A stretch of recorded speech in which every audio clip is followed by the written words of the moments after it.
Big up Gunnaz Podcast. The Gunnaz Podcast. Alright, people, welcome back to another episode of the Prem Review. Jerome has joined us. We just finished recording the player ratings versus Brighton. Welcome, my friend Jerome. And let's just get straight into it. Yeah. So let's head into the Arsenal versus Brighton game. So again, we're not going to spend a lot of time on it because the player ratings video was just recorded. So go ahead and watch what Dylan, I, and Karim had to say about that game.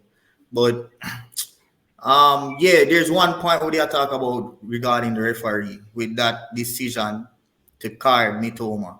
No way that is a yellow card, bro. Like, just to be honest, that is not a yellow card. But because of the pressure when he put himself under for a similar challenge, Ben White, it's a contact sport. Mitoma chose to stop run, but Ben White did not hinder him from reaching the ball, in my opinion, against the rules. You can put your hand across a player. You see, especially if you're not running, it's a contact sport.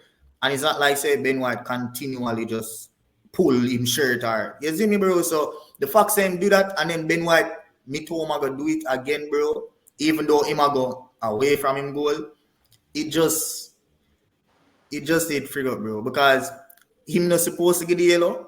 And that's another thing as well, the influence where the stadium had and the coaches had, bro.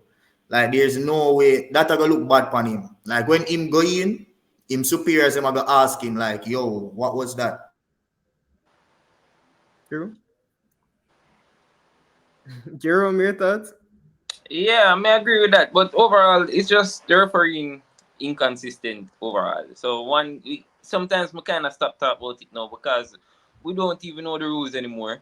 One game it's this and then the next game it's the same exact thing and it's a total different call. So refereeing overall inconsistent every single week. So, but in terms of the game, to give my quick thoughts on the game, again, another professional performance from Arsenal. You know, they weren't really troubled by Brighton. I mean, what I realized with Arsenal this season is that they're a lot more physical than they were last year. So teams are struggling to really break them down. Teams don't really keep the ball well against Arsenal like they would have last season. Because we saw how Brighton played them last season. Brighton was a lot better last season against them. This season, Arsenal aren't as fluid as they were last season, but they're a lot physical. And, you know, defensively, really good. Never really looking doubt or anything like that. So it was a comfortable victory and we're having it next week. So, looks sticky. But hold on, you don't think that performance looked fluid? No, there were moments in where you guys moved the ball well and quickly. Arsenal do that every game though. But I'm comparing it to last season. Last season, you guys were a lot more attacking. You get me? It's a bit more controlled. Not saying you weren't fluid. Yes. If I that I did say before, I never that really mean. Yes. But I'm saying it's a lot more control. It's not just attack, and leaving all of that space in defense. Okay, no, I was just clarifying. It's not but yeah, Karim, any more thoughts? So one more point about that game. So it's not. So I think Arteta will look at that game and see the Pascal Gross chance and be like, look at how different the day could have gone. So I mean, it's that. So it's that kind of thing which he will want to eliminate. So to just have complete control to see it out, you should more get to like an hour and have a comfortable margin of victory. So that's what he will want to work on. But otherwise, everything was solid. Okay. Moving on to the West Ham Wolves game. Did anybody watch this? I didn't watch it. I was glimpsing on it on my different devices. I was glimpsing at it, especially in the first half. Mohamed Kudus, you see that front three that they have today of Kudus, Paqueta, and Bowen? It's really, really good. I don't know how a big team never come in for Mohamed Kudus because the guy, right foot, left foot, are one of the best footballers in the Premier League right now. He's so good. He has a good shot on him. And I mean, I was watching the game and I was like, Wolves were in the game at moments, but mostly it was West Ham dominance. A lot of people can refer to the 5-0 defeat that they had against Fulham last week, but it came out that there was a illness bug in the camp that kind of affected that result. And we saw that today because it was a different team on show today. West Ham were dominant, could have scored more. Yes, Wolves had a goal disallowed, but also the Wolves keeper was poor. Like, I don't know what the guy was doing to them, man, but dominant performance and West Ham looking really good to me. Yeah, bro. the another thing with West Ham, bro, how much them buying for? Like 38? A 38 million buying for the over there. Hello. Yo. Okay. Yo, you guys hear I, it? I can hear you. I can hear you. But I don't think Jerome can hear. Not hearing him. Oh, Not okay. hearing Karim. Guys, we're having some technical difficulties today. By the whole team. But yeah, let's just move on to the Aston Villa game. So we saw Brentford go up against Aston Villa, another comeback victory for Aston Villa. Karim, any thoughts on that game? Leon Bailey with another assist. Yeah, um he's been just putting in some work since the international break. So um all fair to him and all fair to Emery as well. So um recognition where it's due. So I wouldn't have them up for a title challenge, but they are Mm, they're going about their business quite unassumingly. mm. All Mm. right. Jerome, any thoughts on Aston Villa?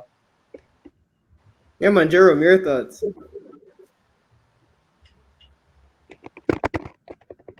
Jerome not Juba, here. bro. What?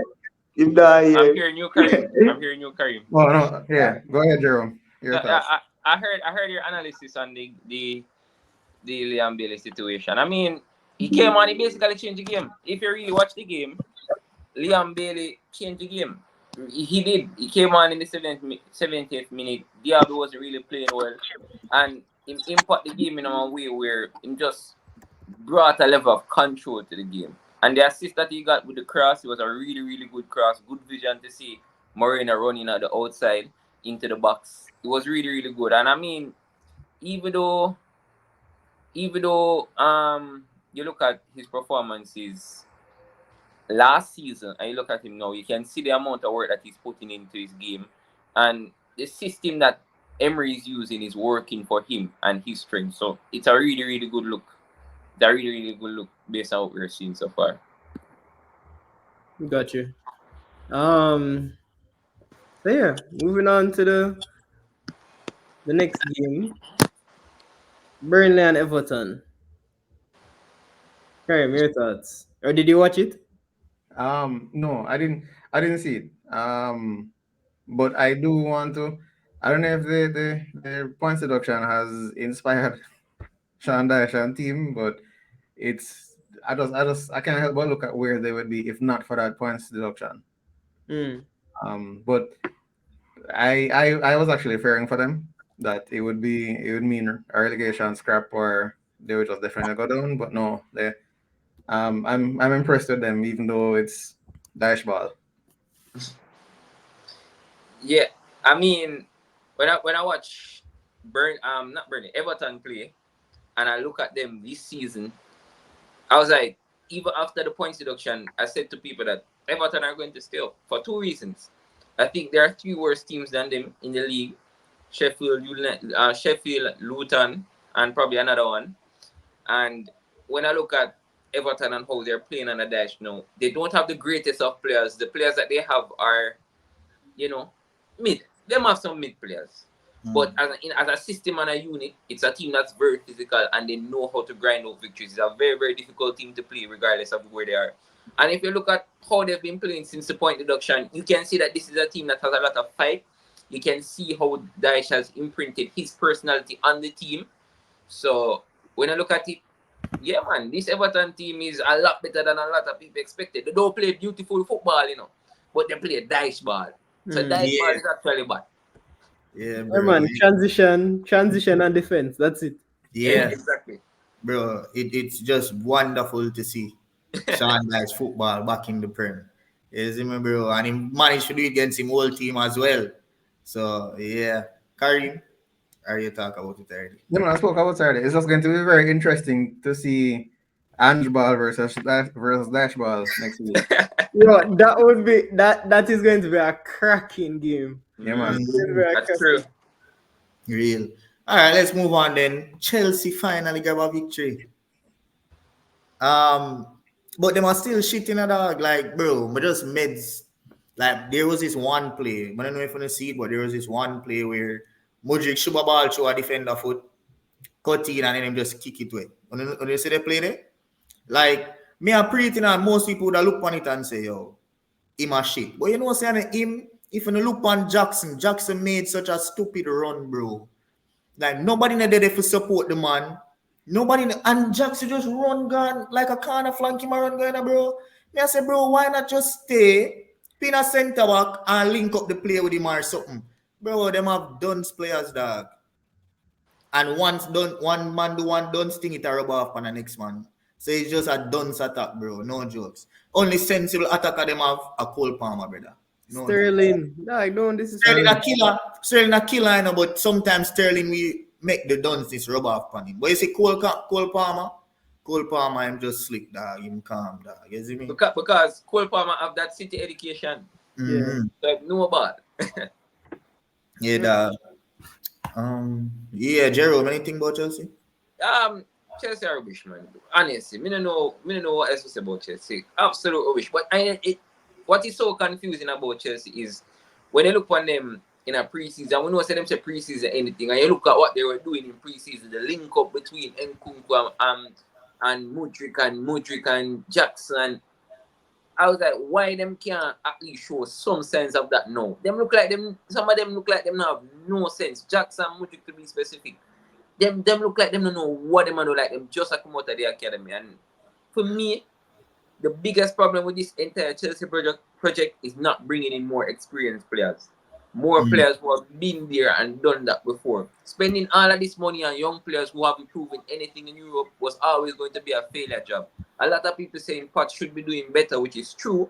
But the fact is, it's a suicide mission when you have a bag of kids who have most of them who have never played in the Prem before, and I ask them to go out there and compete with so much really, really good physical teams with so much experience. What they should have do is get in some of the young players and balance it with getting in experienced players as well. Even players who are not that good, but players who have been in the Prep for 4, 5, 6 years, who can actually give you a solid performance and a solid foundation that they can build on, alongside with the young players that they're trying to develop. But for now, Chelsea go about it the wrong way. Them waste their money, and I don't know how they're going to come back from it. Simple as that. Bro, I just don't know how FFP does relegate them. No, Like, because all of of the this is after immortalization. class. You should be relegated. No, because of the immortalization thing that they're doing. This loophole thing, and it'll come back and bite them. So this is why they keep 8-year on thing. exactly the contracts. They might pay the transfer fee through the contracts. That's why they might give them such big contracts. So even though Enzo costs 150 million, them not pay up 150 million upfront. They're paying it throughout the contract over 8 years. Them cast a rule though. Them cast a rule. Them put a rule where we cut it out. I think the rule are gonna set in place either 5 next years. Next season. 20. Yeah, this season. So this is the last season they will get for do shit like that. Exactly. So yeah, the highest them say a 5-year contract. So Exactly. yeah, that. Karim, anything? Yeah.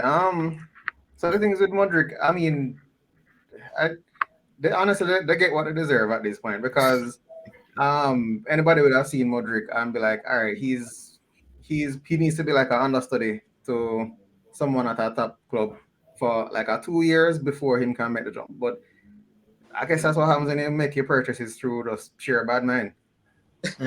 So I mean, they are where they are. Cole Palmer and all of his penalties have been saving them so far.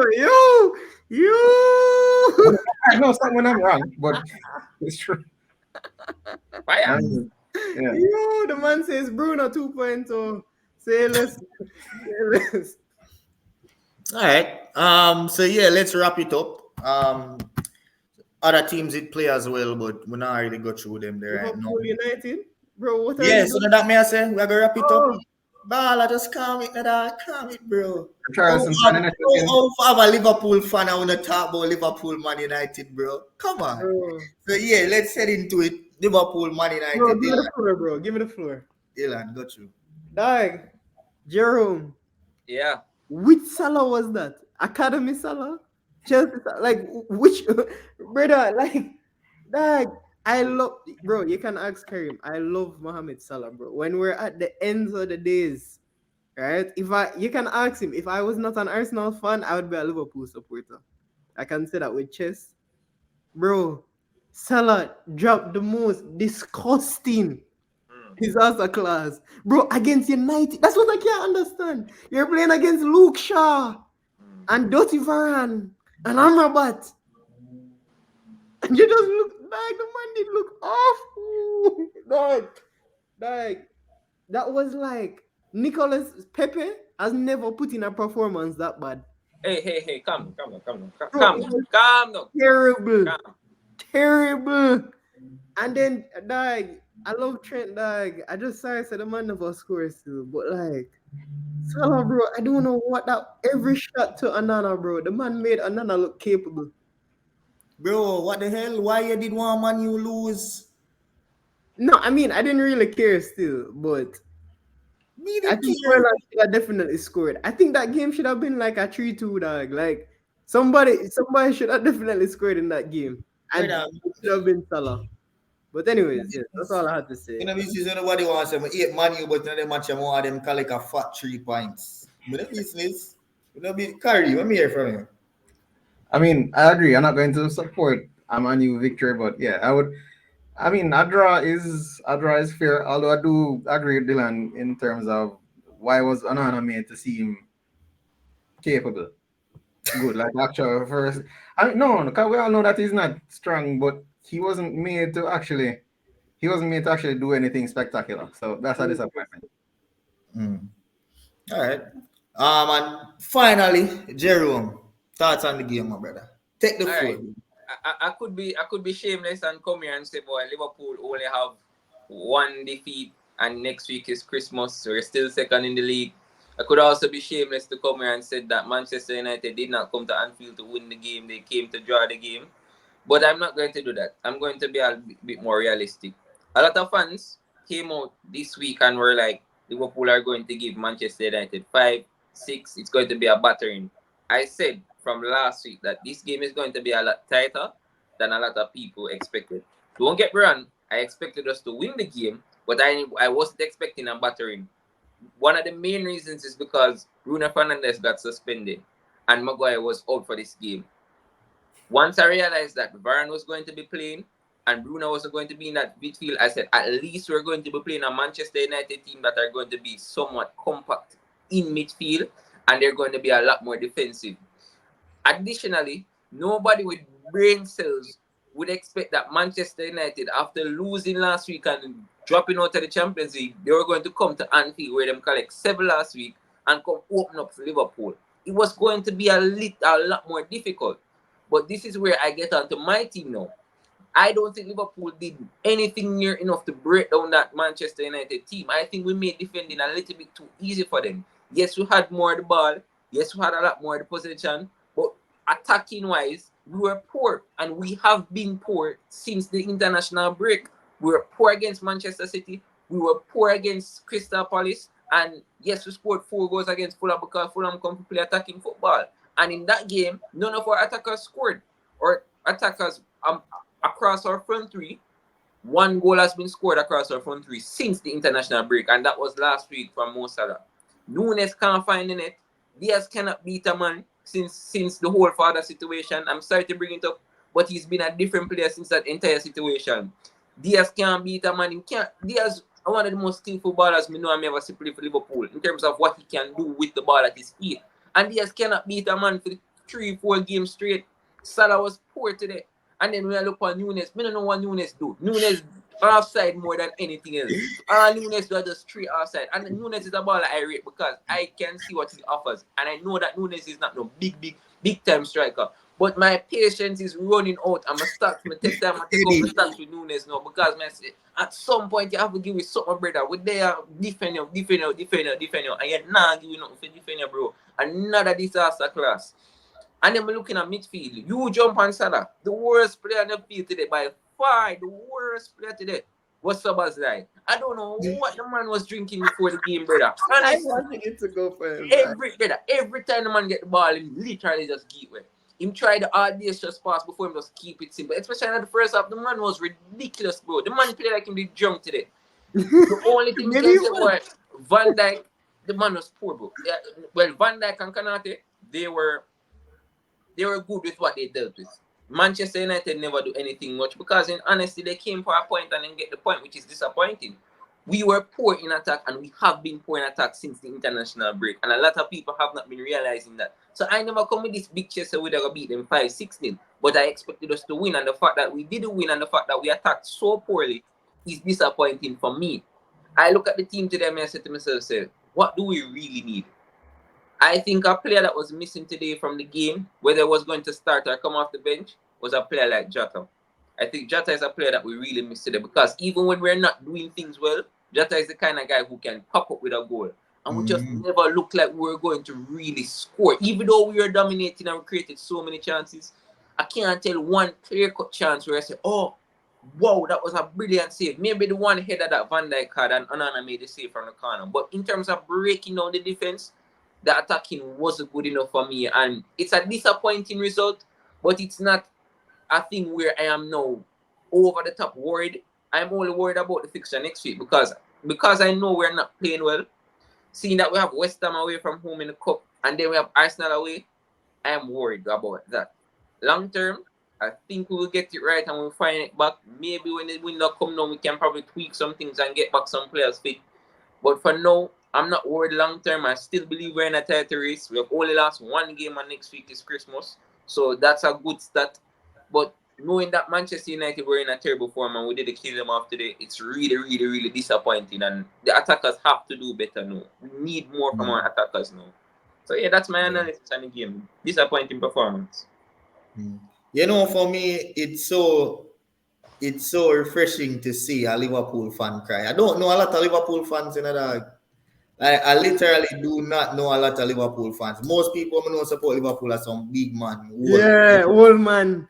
Old man. So it's just now I'm going to just feel nice now. Just say, I have to start about Liverpool because for the specific reason, dog.